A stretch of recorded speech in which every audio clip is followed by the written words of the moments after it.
Would you like to work closer to home, save money on gas, and be rewarded for your hard work and attendance? Then Bellisio Foods is looking for you. That's right, Bellisio Foods is now hiring for multiple positions and shifts with great employee benefits, an on-site health clinic, competitive wages, and advancement opportunities. Bellisio Foods is a company that truly values their employees.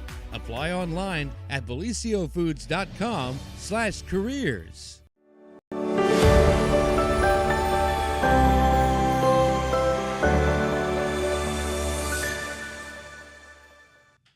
Happy Friday, everyone, and welcome to the morning show right here on Main Street TV, where it is a lovely, lovely day, and it is once again going to be a scorcher as many of the high school football games and things have been pushed back a little bit. Still going to happen, but a little bit later in the evenings. And when Pete Wilson comes in just a little bit, we'll let you know about some of the different games, some of the times they've been moved back to, and that kind of stuff, because each individual school is a little bit different. Jackson taking on Ironton tonight. Going to be a very exciting game. A lot of people looking forward to that as well. And that will be an 8 o'clock start tonight, as it again was pushed back. So we'll let you know more about that here in just a little bit. Again, be very careful out there. This heat is it is really rough, and hopefully tomorrow it's going to look a little bit better. So if we can get through today, I think we're on the downhill slope there. All right, well, we hope that you are excited as we are. We're going to give you a little bit of a football and sports recap today here on the program. So our sweet Adrian over there and some of the staff have prepared a video for you, and it will be about 35 minutes, 36 minutes, something like that. Something like that. Okay, keep you updated on what's going on with high school sports. And then for the next part of the show, we will be back with Pete Wilson, and we will go over the news and also, of course, the sports that are going on this weekend. So sit back and enjoy, and we'll see you on the other side of the video.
And we're back here at the Oak Hill Oaks Davis Stadium. And we're going to do a little post game analysis here for you tonight. And I want to thank a big shout out to our camera crew up there. You don't usually get to see Big Mike and I. So, Michael, take a look there. They're looking at you, writing down. Say hi. Just wave. All you got to do is wave. There you go. I've always said that, Michael's got the voice for radio and I got the face, so now you all can see it. Huh? You might be thinking opposite now, and I don't know.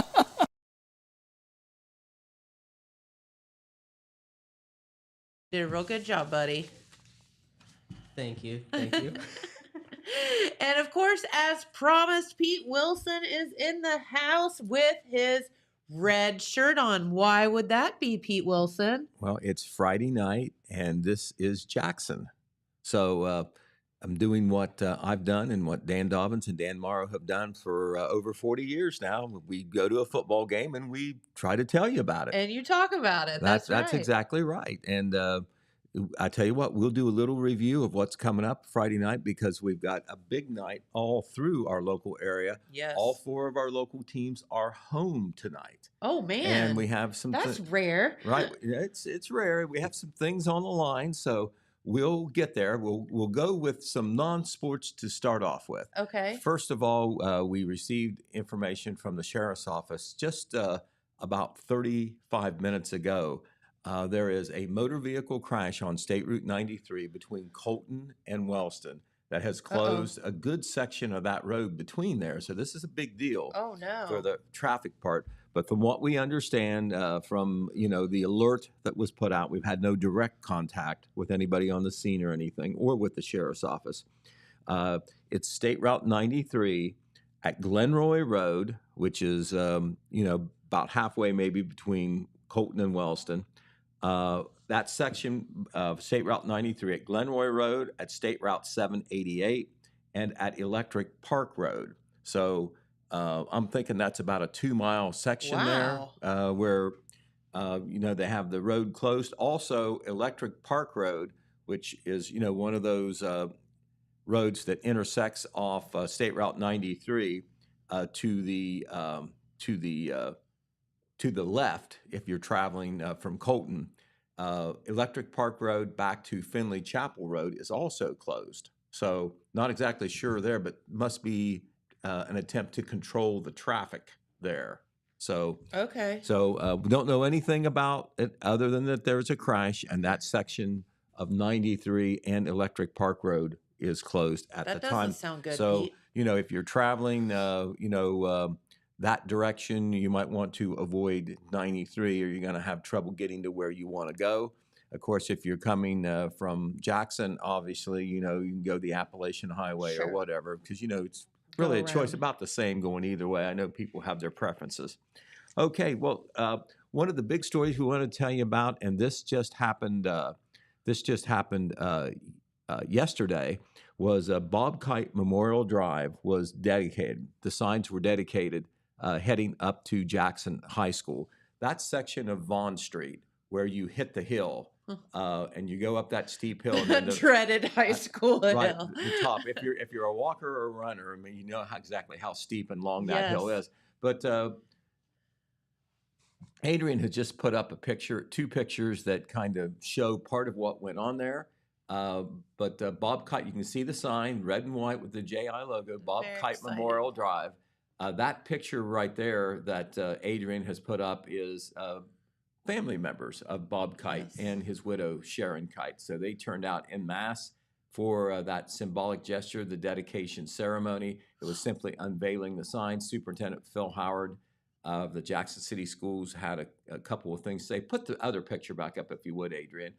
That is Bob's sons who had the honor of doing the unveiling, and standing off to the right is Bob's widow, Sharon. On the left, that is David Kite, the older son, and younger son, NJ Kite.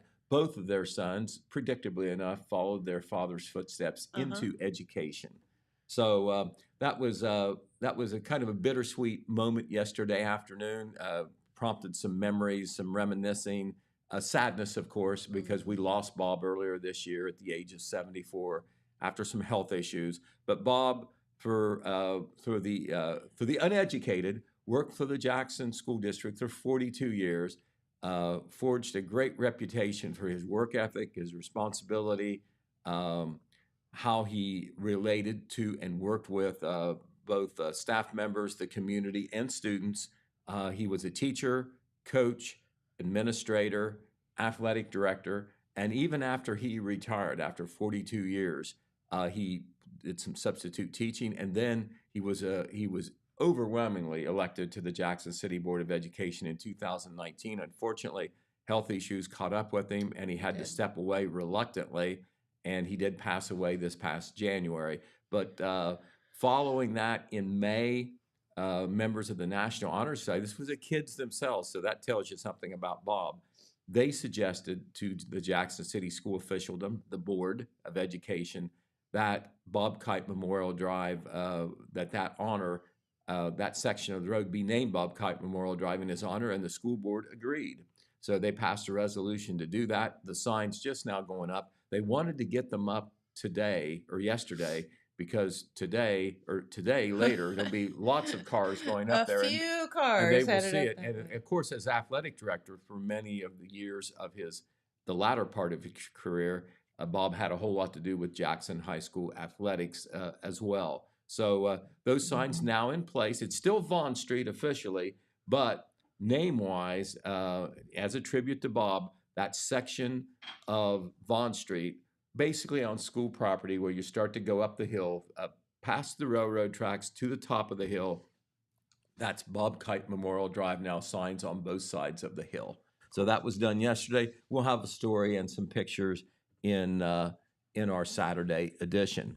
Okay, we want to remind you that speaking of some things going on this weekend, and you can kick back your heels, watch high school football, watch college football, Definitely. have one of those last summer picnics or outing or whatever. But there are also some things to do this weekend. Oh, there's in a our lot of local things area. to do. Yeah. Do not forget. It's so easy to forget because we're not used to it. There is a fireworks display. That's right. Sunday here in Jackson. Exciting. Dave Channel, of course, was here. Jackson Fire Chief Dave Channel was here on Wednesday to tell us all about it.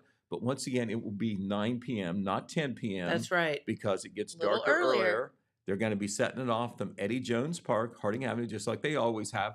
Now, there's going to be no side activities like a parade or music in the park or anything like that. There will be food vendors and Yes. food trucks in the park, however. So, you can get some goodies there. The park is an excellent place to watch the fireworks because it's fairly close and, there's lots of room there, parking across the street and nearby, making it convenient to watch the fireworks from there. You can watch them from a lot of places, but that is a good location for groups to gather, or if you are coming from a distance. In conjunction with that, we were talking about traffic a minute ago. There will be some traffic changes in Yes. town because of the fireworks. We'll remind you what those are. First of all, Eddie Jones Park, where they're firing off the fireworks, will be closed all day. That's all day this Sunday now. It's on Sunday. Also, the bike path will be closed in the dog park because they're in the park. Also, on Harding Avenue, from the bridge to Water Street will be closed beginning at 8:30 p.m. until the fireworks are over. Not all day, but during the period where the fireworks are happening. And also, Veterans Drive from Harding Avenue to Carr Street will be closed from 8:30 p.m. until the fireworks are over. We know from history that there are traffic jams, for the July 3rd fireworks, and that Yes. should ease that a little bit, keeping people off those particular streets and also away from the area where the fireworks are being fired. Okay, we have promised more than once to honor those kids, excuse me, who got perfect test scores in the Jackson elementary schools. Mhm. And at the most recent school board meeting, they honored kids from Northview, Southview, and Westview Elementary. And we're going to put their pictures up now. These are the kids from, let's see, those would be the kids, look at my sheet here. Those would be the kids from Westview. I was going to say that's Westview. Westview Elementary. You got board member Kyle Hickey on the left. You've got Principal Karen Oxenbein on the end, along with school board member Kim Harless, and those kids who got perfect test scores last spring on the state tests. That's awesome. Nora Trimble, Aiden McNulty, and Ian Adams and Grayson Marhoover. And they were all there to receive recognition. This is such a nice way to get extra attention for a great academic accomplishment. They get certificates, they get this attention at the board meetings, and then they go through the line and they shake the hands of the superintendent and the board members and the treasurer. Awesome. I love that. Very nice. Okay. Also, this is, I believe, this is at Northview Elementary. On the end is a board member, Kim White. She's in her first year. On the end is Principal Melissa Ball. Then you also have next to Melissa is math teacher Melissa Reynolds. The students honored there in the middle. Well, you also got Jackie Jones, a teacher there by Kim White. She's one of the teachers who teach these smart kids. The student honorees are Emmett Zinn, Rowan Ruloff, and Roman Ruloff. Those are the two youngsters there in the middle. Yay. Perfect test scores at Northview Elementary School. And that, of course, leads us to Southview Elementary. And there in the Southview Elementary picture on the left is board member Pat McDonald. On the right, you have board member Kim Harless standing alongside Southview Elementary principal Heather Michael. And the two students at Southview who received the perfect scores are Evan Johnson and Evan Johnson is the only student in there. The other young lady in there, she almost looks like a student herself. She is at the high school, is Emma Malone, our student representative. She's standing there by Pat McDonald. Gotcha. So, congratulations to those kids who received perfect test scores. That's something. Yeah, the ones who did it in math and science, I'm really impressed by right? because that would throw me for a loop. All right, okay. Speaking of things to be proud of and to honor, let's look at the Clips for Kids program. This year, 75 kids got free haircuts. That's awesome. I believe it was the week before school started. Yeah. They did this at the Christchurch. Super They've been doing cool. it for several years. And Dennis Reinhardt and Mary Jean Reinhardt always provide me with information about that. They also work the event. They try to set it up. They work with a group called Indivisible Appalachian, Ohio to do this. And hairstylists donate their time. That's big time. And that's why we wanted to show you those folks. Okay, you can start again there, sir. This is, that looks like Hayden Brown, doesn't it? It is. That's Hayden Brown. He was one of the stylists, works at the Village Haircutters here in Jackson, I believe. He's got his JI on, showing that he played baseball at Jackson High School. And who would that be, Adrian? It's labeled as Hawks. Okay, that would be Jesse Hawks. Okay. He is a local hairstylist or barber. There is a difference, I guess. And that would be, is that Gavin Jonas? Okay, Gavin Jonas. He is a stylist from Razor's Edge in Jackson. And then we have, who would this be? Is that Becca Wiles? No, it's labeled as KJ. Okay, that would be, okay, let's look, see who this is. That would be,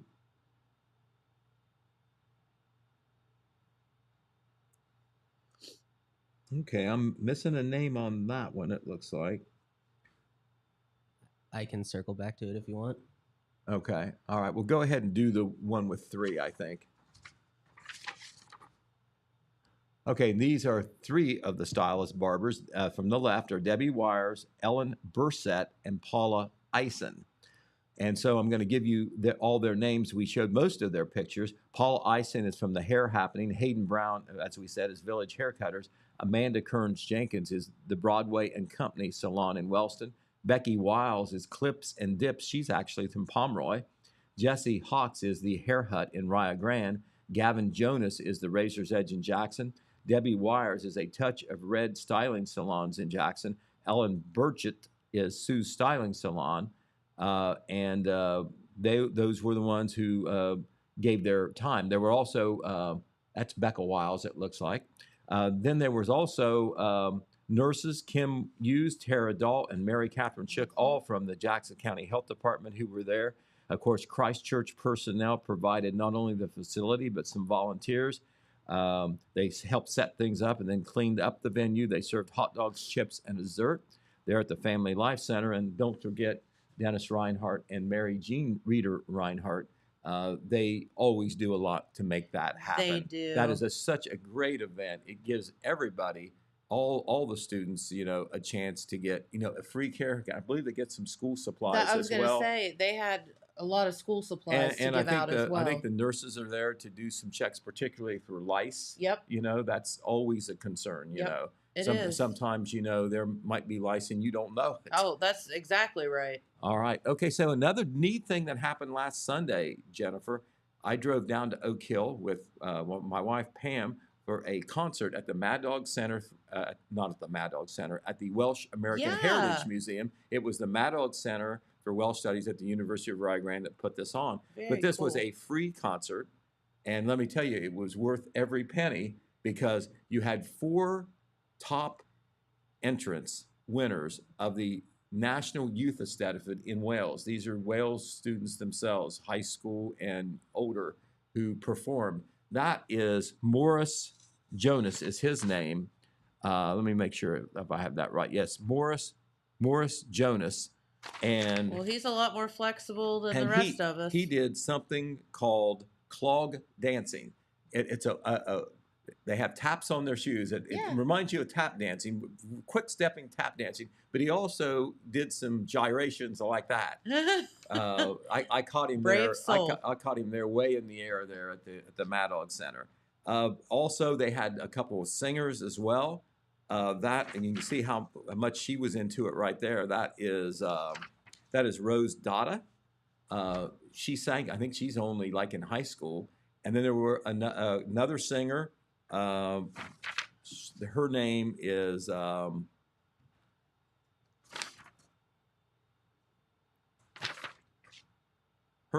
Bronwyn Jones. I may have mangled that Welsh name.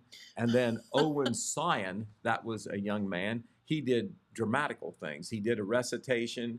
He did it was comedy, drama, and read poetry. And all of this, except one of the recitations, was in Wales. But music is an international language, and you could tell That's true. that when they sang, individuals and as a group, they were extremely talented. They performed for free at the Welsh American Heritage Museum, pretty much had a full house there. And but then their big appearance was at what did they call this event? It was in Pittsburgh, Pennsylvania, and it was the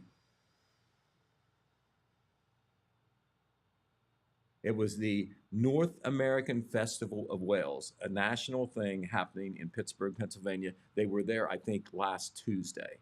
So we're going to have pictures and coverage of that in Saturday's paper as well.